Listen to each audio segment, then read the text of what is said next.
Topic को pack करते हैं।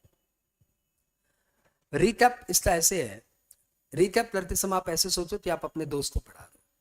एडवांस रूलिंग चैप्टर इंपॉर्टेंट है क्योंकि पहले इसमें एडवांस रूलिंग अथॉरिटी हुआ करती थी, आजकल बोर्ड फॉर एडवांस रूलिंग होती है। तो एडवांस रूलिंग अथॉरिटी वर्ड हट गया, अब बोर्ड फॉर एडवांस रूलिंग आ गया। ये बोर्ड फॉर एडवांस रूलिंग कौन है? ये सेंट्रल गवर्नमेंट द्वारा अपॉइंटेड एक बॉडी है जिसमें 2 जज है और ये दोनों जजेज चीफ कमिश्नर के रैंक या उसके ऊपर के रैंक के बनते हैं, chief commissioner. Board for advance ruling का जजमेंट बाइंडिंग है, सबके ऊपर बाइंडिंग है, लेकिन आईटीएटी इसके द्वारा बाउंडेड नहीं है और इसके जजमेंट को हम लोग हाई कोर्ट में चैलेंज कर सकते हैं, हाई कोर्ट में चैलेंज कर सकते हैं। पहला प्रश्न आता है, who can apply? A non resident can apply, a resident can apply. Next, कौन से मैटर पे अप्लाई हो सकता है? जो मामला स्टार्ट करने वाले हैं या स्टार्ट कर चुके हैं, या कुछ केस में जब वो डिपार्टमेंट के पास पेंडिंग है तब भी आप अप्लाई कर सकते हो। लेकिन यदि मामला ऑलरेडी कोर्ट में पेंडिंग है तो आप अप्लाई नहीं कर सकते। यदि मामला वैल्यूएशन से रिलेटेड है, determination of fair market value of anything, apply नहीं कर सकते। और यदि आपका इंटेंशन ही है कि टैक्स इवेड करे, टैक्स अवॉइड करे, इसके लिए यदि आप कोई अरेंजमेंट कर रहे हैं तो वो मामला इस बार के पास नहीं आएगा। लेकिन यदि आप गार का क्लैरिफिकेशन चाहते हो तो आप बार के पास जा सकते हो। कितनी फीस लगती है? 10,000 रुपया, कभी कभी 2 लाख, 3 लाख, 5 लाख की भी फीस लगती है। सॉरी, 2 लाख, 5 लाख, 10 लाख की भी फीस भी लगती है। अब अपने आते हैं चैप्टर में, chapter wise. Who can apply? A non resident can apply to board for advance ruling for any matter undertaken or about to undertake. A resident can apply to board for advance ruling when the matter is on behalf of non-resident when the matter is undertaken or about to undertake. A resident can apply to board for advance ruling if the matter is already undertaken or about to undertaken, whether it is related to matter of fact or question of law. परंतु एक resident तभी apply कर सकता है जब उसके transaction की value 100 crore से ज्यादा हो रही है। नेक्स्ट, एक पीएसयू अप्लाई कर सकता है यदि उसका मामला ऑलरेडी डिपार्टमेंट के पास पेंडिंग है, इनकम टैक्स अथॉरिटीज के पास पेंडिंग है, कमिश्नर अपील के पास पेंडिंग है या फिर ट्रिब्यूनल के पास पेंडिंग है, तो वो एडवांस लिंक अथॉरिटी के पास जा सकता, तो वो बोर्ड पर एडवांस लिंक के पास जा सकता है। परंतु इस केस में उसकी फीस लगेगी सिर्फ 10,000।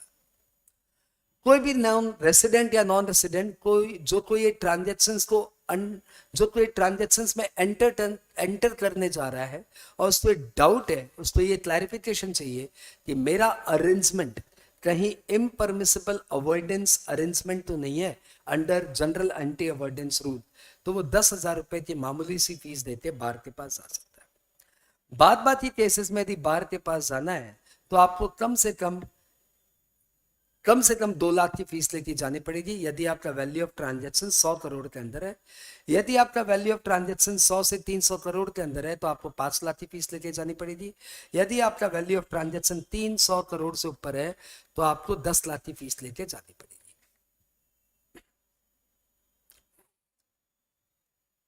एडवांस रूलिंग को आप जैसे अप्लाई करेंगे, एडवांस रूलिंग आपका एप्लीकेशन कमिश्नर के पास फॉरवर्ड करेगा ये जानने के लिए कि कहीं ये मामला पेंडिंग तो नहीं है, कहीं ये मामला कोर्ट में तो पेंडिंग नहीं है, और उनकी क्या ओपिनियन है वो भी आ जाएगी।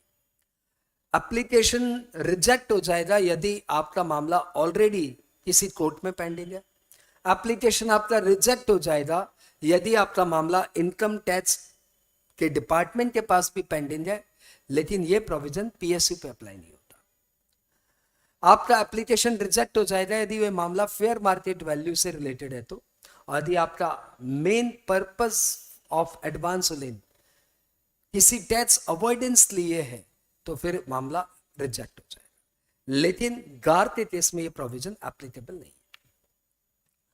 एडवांस रूलिंग को जब आप अप्लाई करेंगे तो एप्लीकेशन के 30 डेज के अंदर आप वो एप्लीकेशन विड्रॉ कर सकते हो, लेकिन बार आपको बाद में भी विड्रॉवल की परमिशन दे तो आप बाद में भी विड्रॉ कर सकते हो। In the case MK Jain it has been decided. आपके एप्लीकेशन आने के बाद डिपार्टमेंट दोनों पार्टी को सुनने के बाद अपना जजमेंट देगा within 6 month. 6 months from the date जिस दिन आपका वैलिड एप्लीकेशन फाइल हो गया। ये जजमेंट बाइंडिंग है, लेकिन ये जजमेंट बाइंडिंग है दोनों के ऊपर, डिपार्टमेंट के ऊपर भी एंड एप्लीकेंट के ऊपर भी, लेकिन सिर्फ इसी मुद्दे पे, जिस मुद्दे पे आपने अप्लाई किया। ये जजमेंट को आप हाई कोर्ट में चैलेंज कर सकते हो, applicant if you are not satisfied with the judgment of the bar. Department की तरफ से भी assessing officer with the prior approval of commissioner और principal commissioner can appeal to high court against the judgment. Appeal करने की time limit है 60 days, और 60 days time limit further extend हो सकती है 30 डेज के लिए। एग्जाम में सिर्फ 4-5 क्वेश्चन ही बनते हैं। Who can apply, when application can be rejected, can application be withdraw, what is the fees, इसको पर बाइंडिंग है, क्या इसको फर्दर अपील किया जा सकता है, अपील करने की टाइम का एक्सटेंशन, बस और कुछ नहीं। आई होप ये चैप्टर आपके लिए इजी रहा। Thank you.